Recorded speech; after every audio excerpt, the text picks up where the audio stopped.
मनोबुद्धि अहंकार चित्तानि नाहम् न च श्रोत्रजिह्वे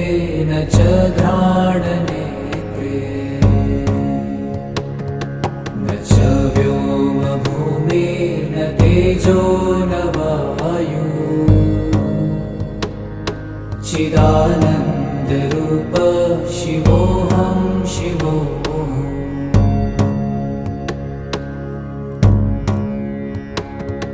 न च प्राणसंज्ञो न वै पञ्चवायु न वा सप्तधातु न वा पञ्चकोश